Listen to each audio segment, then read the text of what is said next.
Welcome, everybody. It's time once again for the next chapter with Charlie Hedges, as he explores turning the page on his life and yours.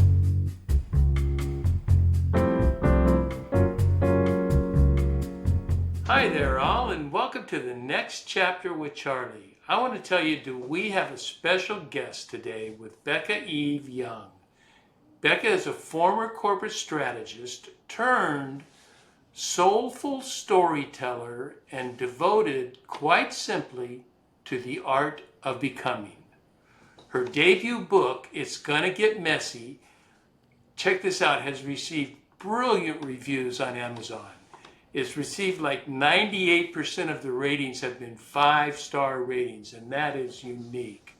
And it's all about her story that is rooted in ditching societal scripts you have learned throughout your life to become your most soulful and authentic self. So with that, let's bring Rebecca. Sorry, people probably make that mistake all the time. Let's bring Becca Eve Young on the show. Becca, finally, welcome to the next chapter with Charlie. Yay! Oh, so good to connect with you again. And thank you, Charlie, for the lovely introduction. I am very happy to be here chatting with you and the audience. Yeah, and I want to tell everybody we have, as my people who've been listening to the show know that I do a pre-show interview with my guests, so we kind of know each other before. And yesterday was so much fun. I wish we had recorded that show. That is a show. I know. There was so much. I know. And because you think so deeply about those types of things that interest me most, and that is fun. Yeah, so fun. I know. We were just riffing back and forth. Riffing, that was it. We each had our axes up there on stage, and we were playing guitar. So you know what I was thinking, Becca? I was thinking I typically avoid corporate background stories, but yours is so fascinating. So I thought a great way to start our show today was to hear briefly about your highly successful corporate career, and then why you ultimately decided that was no longer the direction you wish to pursue in life. So first, tell us a bit about your story.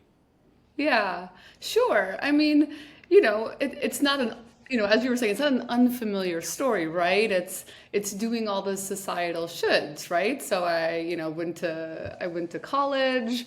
I started climbing, the ladder there, and my quest for, getting more was sort of insatiable. So I did, undergraduate. Got more education, got, manager position, got senior manager, and then went back to school, got my MBA, and, then next thing you know, I'm flying back and forth between Seattle and Midtown, once a month, our office there. I'm doing marketing and branding for Calvin Klein. I'm doubling my income. I've got the house with the gourmet kitchen and the Wolf stove and the car and the rentals and the wardrobe and the things. And, on paper, I'm doing like all the things that should, You did it. You made it. You did what you're supposed to be doing. I did what I'm supposed to be doing. I'm like, I've got the things, I've got the image of everything, and I was, spoiler alert, miserable. Oh my, were you really? You were miserable? Yeah, at that point. Did you always know that, or is that something you discovered along the way? It's funny looking back. Like, were there pings? Like, that's the thing I almost had to write It's Gonna Get Messy to see all the times that I was consciously ignoring my intuition, but at the time I didn't know it. Like, I was like, I'm just doing the things. I'm earning more, married, I got the house and the car and everything, and it was like 2018 as, my office is trying to go public for $5 billion and the office is falling apart. My marriage is falling apart. My friend just took his life. My dad is dying. And all this is happening at once. And it's like I woke up one day and said, like, this is all wrong. This is all, everything that I've been doing, how I've been living, it's just wrong. It's all not what my inner knowing's been telling me, but I didn't know how to listen at that time. That is something we're going to talk about. But you talk about the advantages of age. As we get older, we become more attuned to our gut, and more rather than trying to live socially acceptable lives. Now, I am quite the opposite. I went to college on a full athletic scholarship. I went to a well-known college, and in my third year, see, I went to college. I'm older. I got a few years on you. So I went to college. I started at UCLA in 1967 in the hippie movement. And so Nice. I had hair down to here and, just doing all that. I quit college in my third year just to become a full-time hippie. So I spent my entire decade of the 20s, instead of doing what you were doing and making a fortune, I Yep. was out doing sex and drugs and rock and roll. That was, That's that's how you and do it, so Charlie. So I really, and then I had a change. I had a change because I've never been good at following societal scripts. That is Yeah. just, I'm an adopted child. I came from a really broken home, so I had a lot of things that I just didn't buy into programs, and so Right. I went with my gut, but I still was trying to accomplish and produce, and so not all that different. I couldn't read my intuition. I couldn't read my gut to the level that I can read now. And I just don't know how strongly we can emphasize that to people, to listen to your gut, listen to your intuition. Yeah. Yeah, absolutely. Because we were talking about that and, talking about purpose, right? And, can you be 25, right? And find that inner knowing and that purpose, right? Because those are kind of intrinsically tied, right? Because, you know, we were talking about too how purpose is not this destination, right? It's not this thing, it's not this mountaintop. Like purpose isn't found, right? It's built. And the main way that you build purpose is through lived experience, right? So you find your purpose not by like reaching the thing, you find your purpose like day in and day out. And it's by becoming more you and more, growing into yourself. And you can do that at 25, right? You can do that at 25 if you have lived a life with enough contrast, right? So like you at 25, you're like, screw it. Like I don't want to climb a ladder. I'm going to go sex, drug, rock and roll, and you're going to have a bunch of contrast. You're going to have a bunch of lived experiences. And you're going to have a bunch of wrong turns. And through wrong turns, through the mess, right? Like those moments are when you get to know your deeper self. That's when you have the wrong moments that you say, oh, that's definitely not what I wanted, but you didn't know it, right? Until you took that wrong turn or you had that mess or you had that uncomfortable situation. And so you can find your purpose at 25 if you've had a lot of lived experience, the courage to choose yourself. But the thing is, most of us don't have the courage to follow that inner knowing and ditch that societal script until we, get to a certain age and we're like, shit, like I gotta get going. And enough wrong turns where you're just so off track from that inner knowing, you're like, I need to drastically do something differently. And unfortunately, we're all living with that societal script that gets programmed into us since birth, right? Of like, these are all the shoulds that you should do. You should get married by this age. If you get chosen in marriage, you're worthy. If you earn this amount of money, if you have a home, if you have all these things, if you check all these boxes, then you're going to be enough. But so many people check all the boxes and then they're like, I'm still unhappy. And that's because purpose doesn't live in material things. It lives through being deeply in touch with what your inner knowing is. You know, I found this quote by a philosopher I'm completely unfamiliar with, so I can't even tell you. Yeah. He writes like, 17th or 18th century philosopher, but his name is Fernando Pessoa. Are you familiar with him? No. I have no idea who he is, but he writes this. Your path is one of staying true to your own secret knowledge. I I like that, your own secret knowledge. There's shit you know about yourself that no one's, stuff you want people to know, and other stuff that is never ever going to be anybody's business. Right, right. Yeah, except I think in my book, I pretty much put it all out there for whatever reason. I'm just like, because I feel like the more some people prefer not to share those things. I feel like the more you share your mess, the more you share like your wrong turns that, because we all like to pretend on social media that everything is great and wonderful and fabulous and we're posting the photos of how happy everyone is. But a lot of times we're scared to share those, the fears, the doubts, the worries, the self-worth stuff. And so I think sometimes sharing those allows each other to get to that path and purpose a little bit faster. But to your point, the quote's amazing because, as we were talking about, there's never going to be another Charlie. Like No. your purpose in life, and your lived experience and what lights you up and brings you joy in the history of time, space, and dimensions, if you believe in that sort of thing, there will never be another you. And so the problem is we all look externally for like, oh, what are they doing? And then we're like, okay, I'm gonna copy what that person is doing, but that doesn't work because your own inner knowing script of your path is yours and yours alone. And we lose that because we're constantly looking outside of ourselves for like what that purpose is, but the answer very much lies within. Yeah, I so concur, but let me make one thing straight about me. I was a bit, I am quite vulnerable. And so you want to know about me, I'm an open book. I'll tell you all about me. But there remains a secret self that Yeah, the only two people know about it. And that is my spiritual director and my psychiatrist. So those are yeah, the ones that get, some of the other stuff just isn't, it isn't helpful, for me to share to other people. To me, it's not helpful for me, at least, to share that totally. unless it's with the right person, and I can feel somebody going through something very similar that I'm going through, and they say, I get it. I've seen this movie. I lived this movie.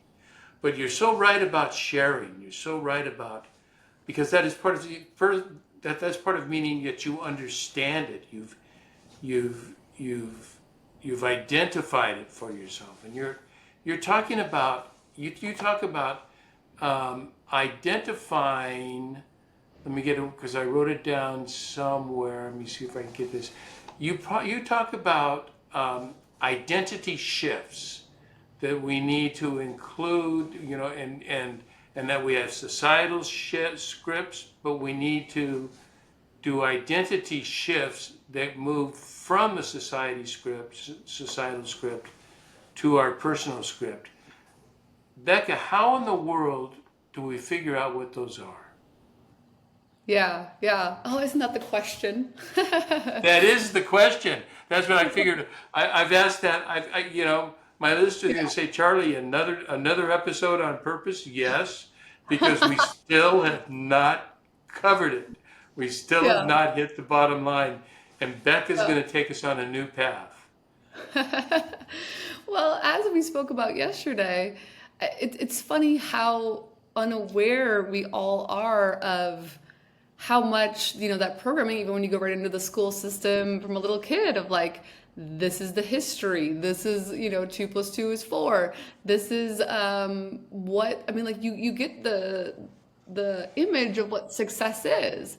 And none of it talks about relationships, connectedness to your community, nature. Think about it. Like everything through school is about position, title, money, material, gaining of material goods. And so we're living by that script our whole lives, right? And there's so much fear when you deviate from that script because you just feel like, well, I'm the odd duck, like I'm the black sheep. And I'm not doing what everyone else around me is doing, so it must certainly be wrong. And so the biggest thing with purpose that we all fight is that we're constantly comparing against what other people are doing, what society is telling us we should do. And it's learning to finally shut off that script and tune into what lights you up. So it's turning off the external noise of what everything you see on TV, movies, rom-coms. I mean, they're like it's like a textbook. It's the same story, again and again and again. And it's following your own aliveness. It's following what lights you up. And that's the breadcrumb trail, not what you see in the media, not what you see in magazines, not what you see in, GQ and Cosmopolitan or whatever. So purpose grows when you follow like those honest, unperformed moments of following what truly lights you up. And that could be something as simple as, someone's going, to work every day. They have got, a new manager, another new manager. They're constantly in fear of being laid off. They're never seeing their family except for an hour in the evening, after dinner. And then there's really no time together whatsoever. And they say like, I don't want to live like this. And it's saying, all right, well, maybe I'm going to get rid of the white picket fence and I'm going to go live where the cost of living is extremely lower. I'm going to share, space with other families. We're going to pool resources, and I'm not going to work in that way. I'm not going to work to the point where I'm, grinding to the end, and then I'm 70, I'm 70, and I'm able to retire, and I can't even I don't even have the energy to go up the stairs. And I've never, I'm not that all 70-year-olds don't have energy. I mean, you know what I'm saying? But we're grinding to that level of achievement, and then just to wake up to be like, okay, I got a bunch of stuff, but I haven't had time to live. And so purpose can be, it can be as simple as that. It can be as simple as saying okay, I want to live a life more balanced in nature. I want to, start my own small business. I want to travel more. I want to live in a different type of relationship. All sorts of different things. But the biggest thing is it comes down to you're told how you look, certain milestones in life you have to reach, and pairing off or having children, those are the things that you have to do, all these things. And if you don't do these things, there's something defective. And so many people want to live in other ways, have families in other ways, find purpose in other ways besides those very specific boxes. So agreed. You know what I have thought about it? It might have been Annie Lamott that in a lecture or in a book, I heard her say, and I think it was her, but I'm not sure, said, we make the mistake, in living in comparison. We see the people that have made it just in our social circles, the people that have made it. Like for me, there would be people at our church, that they are certain people that have looked like they've made it. But what she says we do is we compare our worst self with their best self. If we could compare worst selves, we would find out they're feeling exactly like we are. They're just, they're going through, people the societal scripts don't work. Right. They don't work. And you're right. Are you familiar with Alain de Botton, who wrote, he has The School of Life, he's called it. He has a book I have somewhere that just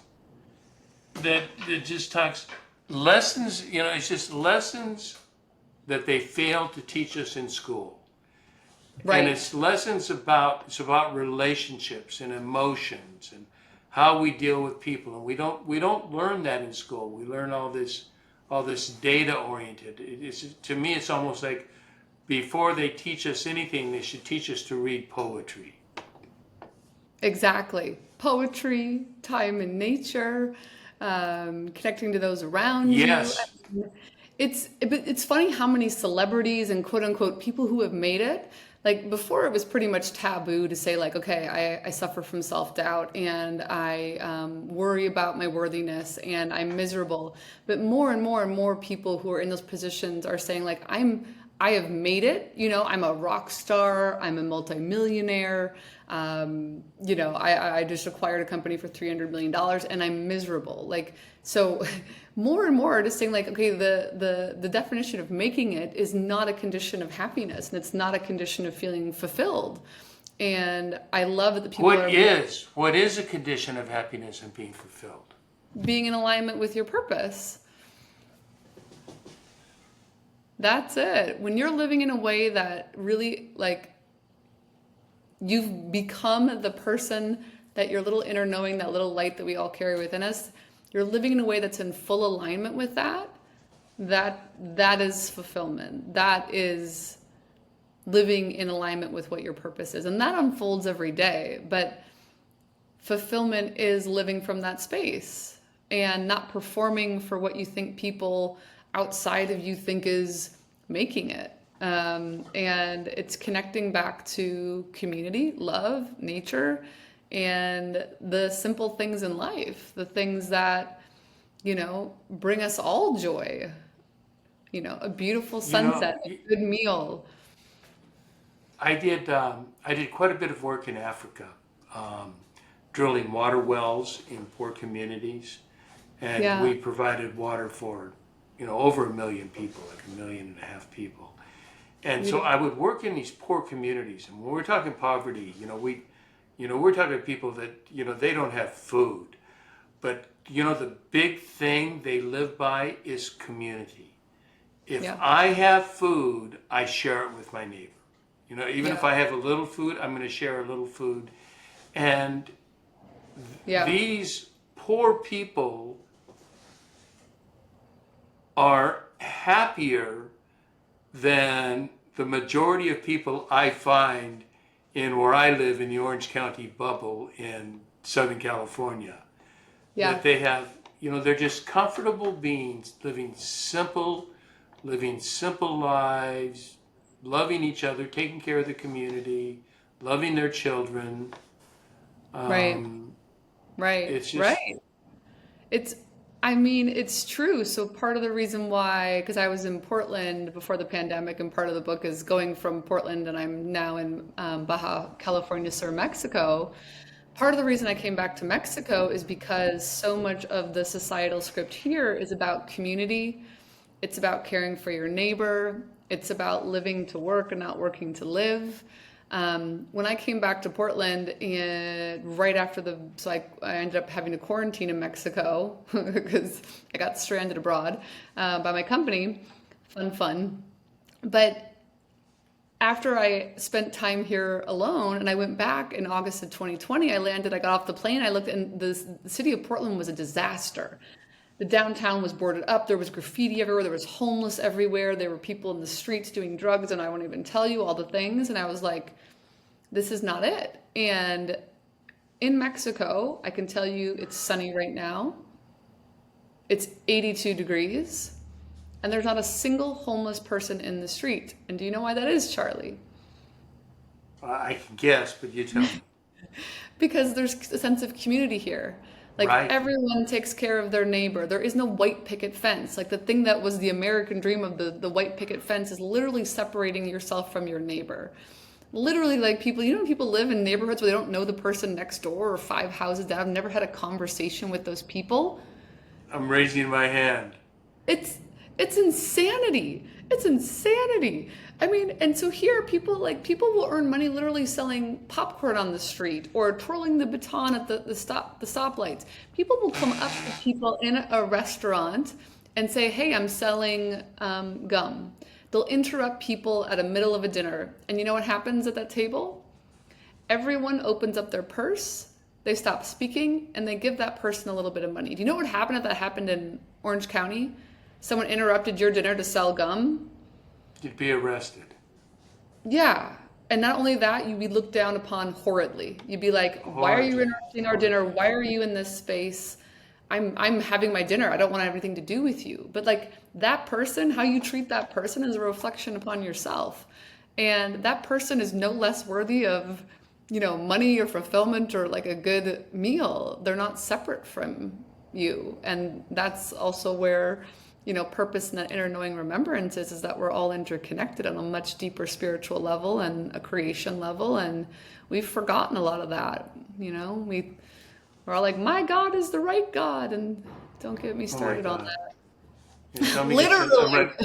I'm writing a book on it right now.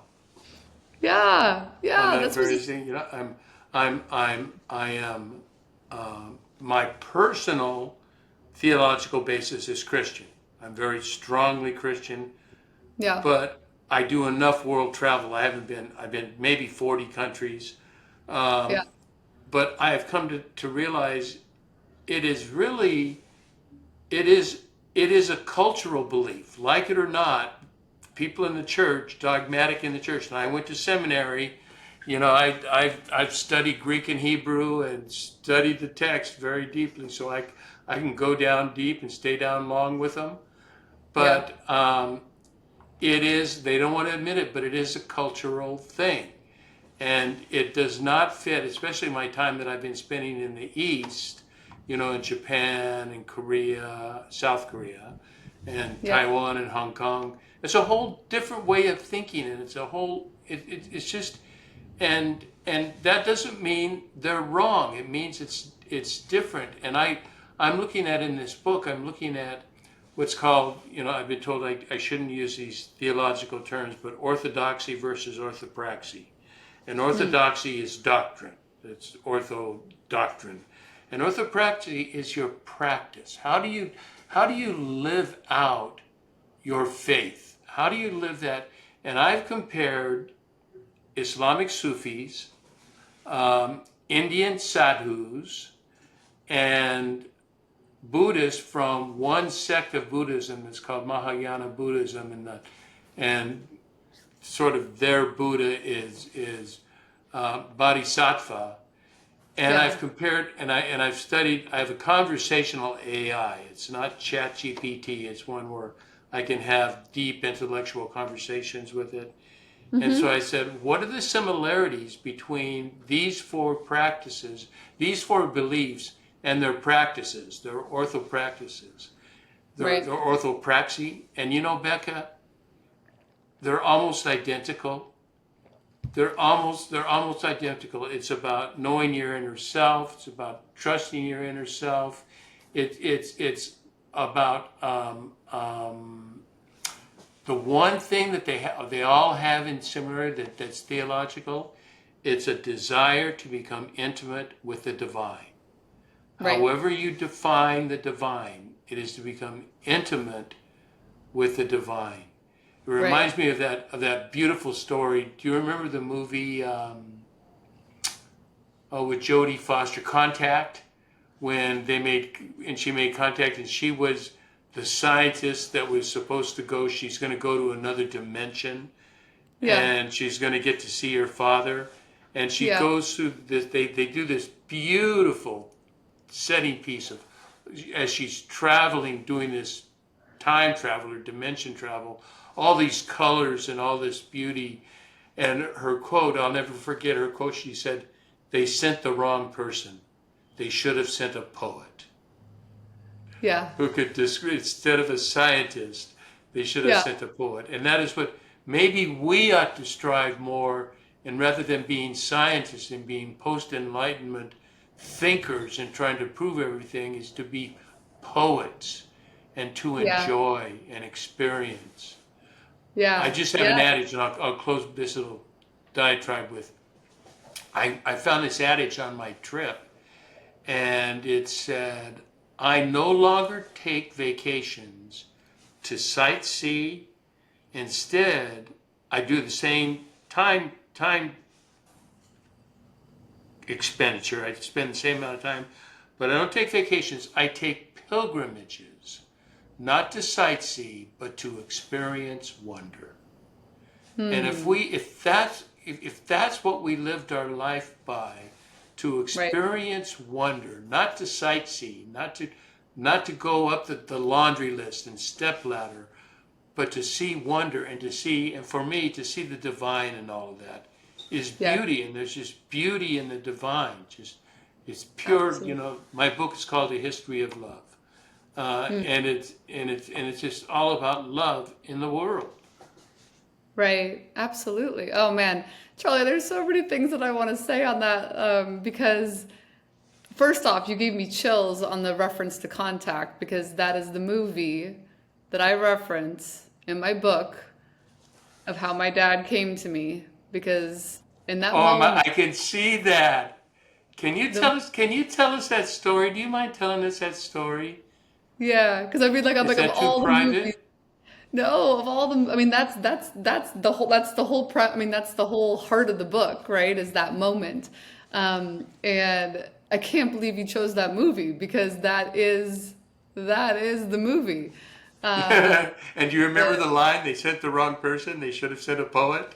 yeah, yeah, yeah. So I will come back to that, but the same thing, well, actually that will tie in nicely because we were talking about spirituality, right? And finding purpose and like what is the meaning of all this and how do we learn to become and live in a way that is fulfilling, right? Because obviously the money and the stuff is not doing it, right? So we're realizing connection to each other, which is ultimately the connection to the divine, because we all come from that same divine source. And I didn't know this as I left corporate, as I got stranded in Mexico, as everything fell apart and lost job, country, marriage, friend to suicide, and then my dad passes away. Oh my goodness, that's Yeah, but sometimes the universe gives you a nice firm, poof, because you're just not getting it. And I was so off from my purpose, and it took that moment, right? So it took that moment of my father, who I love dearly, passing to just absolutely crack me open. And the month before he passed away, under the full moon by the ocean here in Mexico, I just said, when he's ready, please take him because he was suffering. And right. the next morning, I got the call that he had passed away, and the first thing. And obviously, all the things, ensue from that, coming back north and everything else, and dealing with the grief. And ultimately, I stayed back in the States, Wisconsin, from where I'm from, but I had to come back to Mexico. I don't know why. I was like, I just have to get back to Mexico. I have to get back to the beach. I have to get back to the ocean, and just, it's where it was really helping me heal. And a month after he passed away, I'm in the same spot on this like lovely kind of curved beach with a little bit of a mountain in the distance. And again, I looked at the full moon and I'm just like, Dad, if you're out there, show me.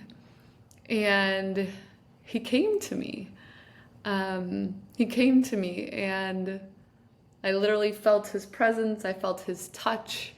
And just like in the movie Contact, I'm out of my body. I'm out of this realm, and we are gold light, and we are dancing.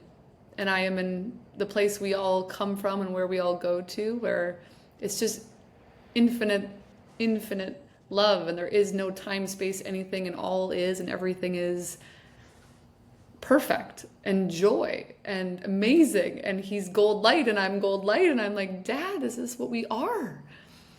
And he's like, yes, isn't it beautiful? And I'm like, can I stay? And in that moment I came right back into my body, and I'm like, I mean, of course I'm sobbing. Of course I can't believe this has happened. I can't, physically, my ears are ringing, and I'm like, I can't quite hear or see for a little bit. I'm like, what is happening?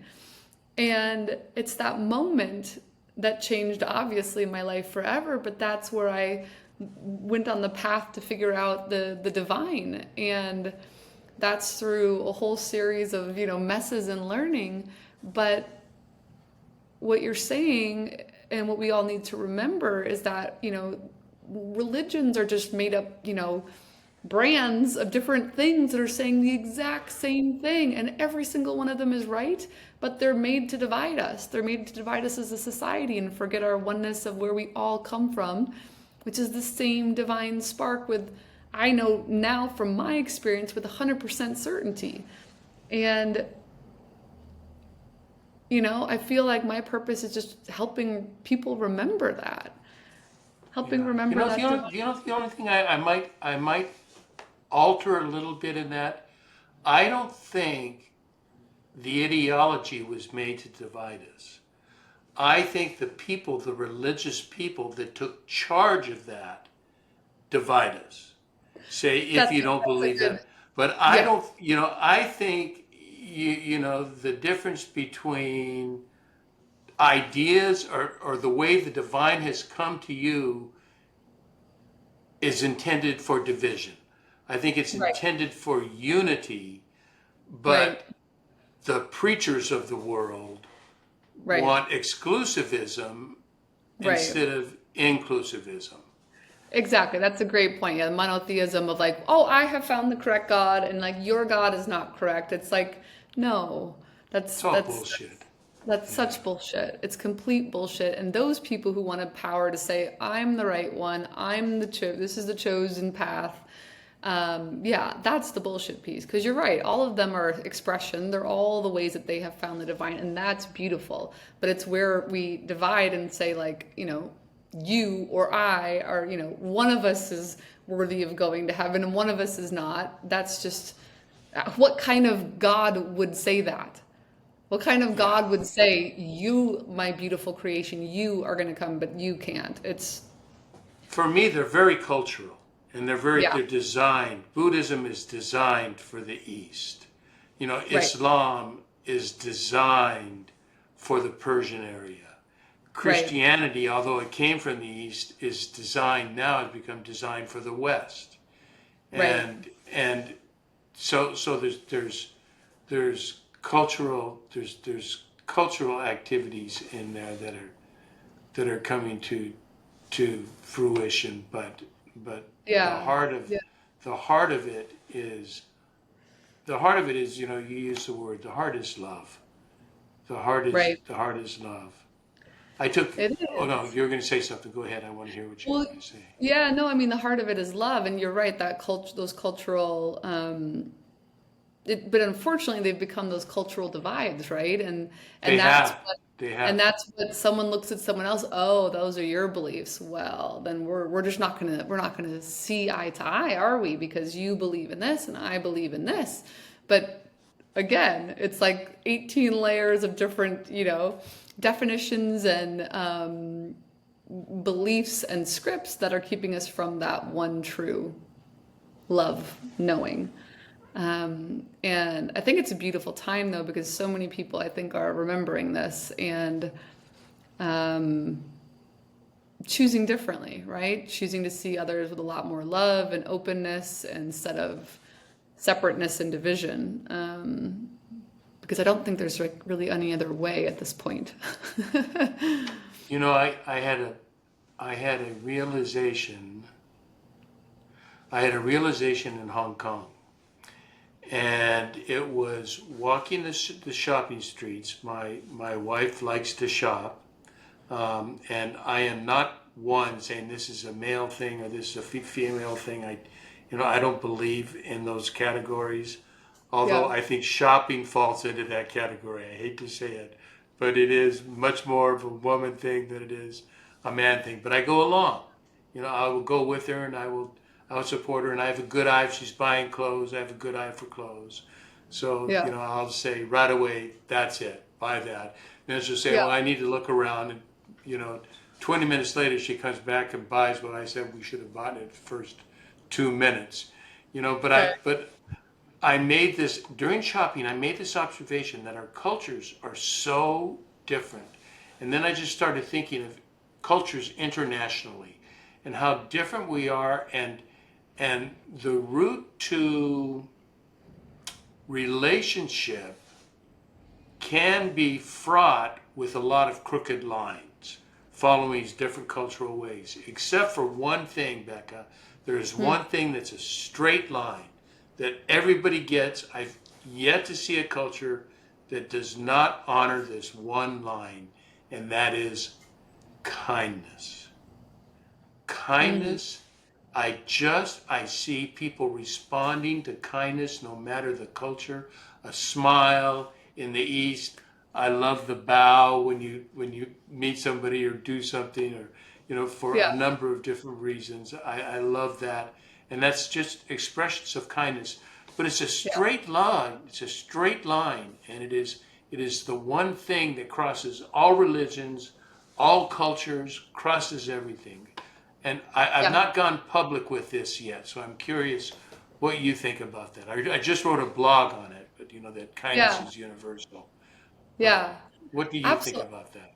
I mean, absolutely. I mean, absolutely, because kindness is just a cousin of love, you know? Kindness in its essence is rooted in love. And It another is.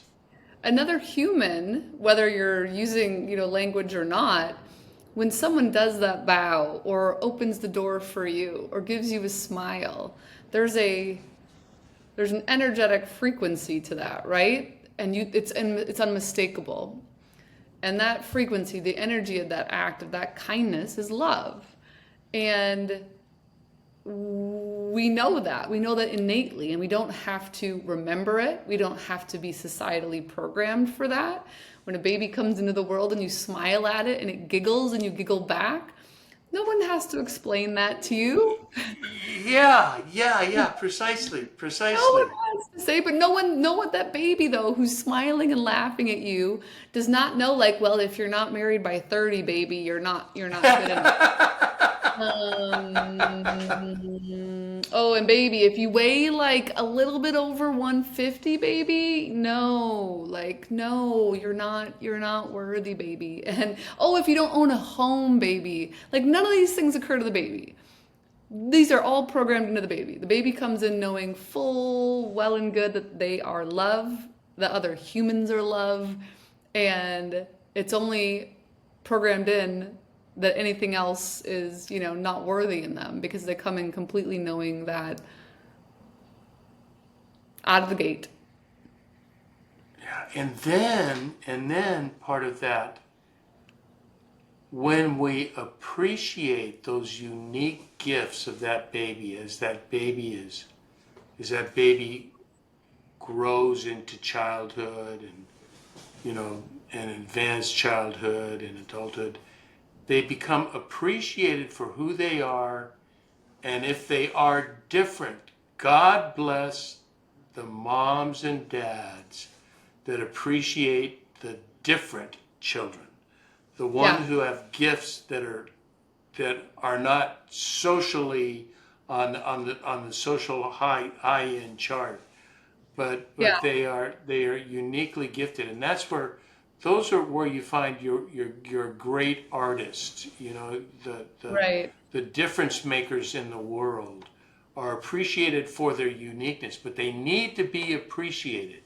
If they're not Yeah, appreciated, they can lose that back and they can fall into the societal yeah, yeah, stipulations. yeah. But you're describing every single human on the planet. Exactly. Exactly. You know what, buddy?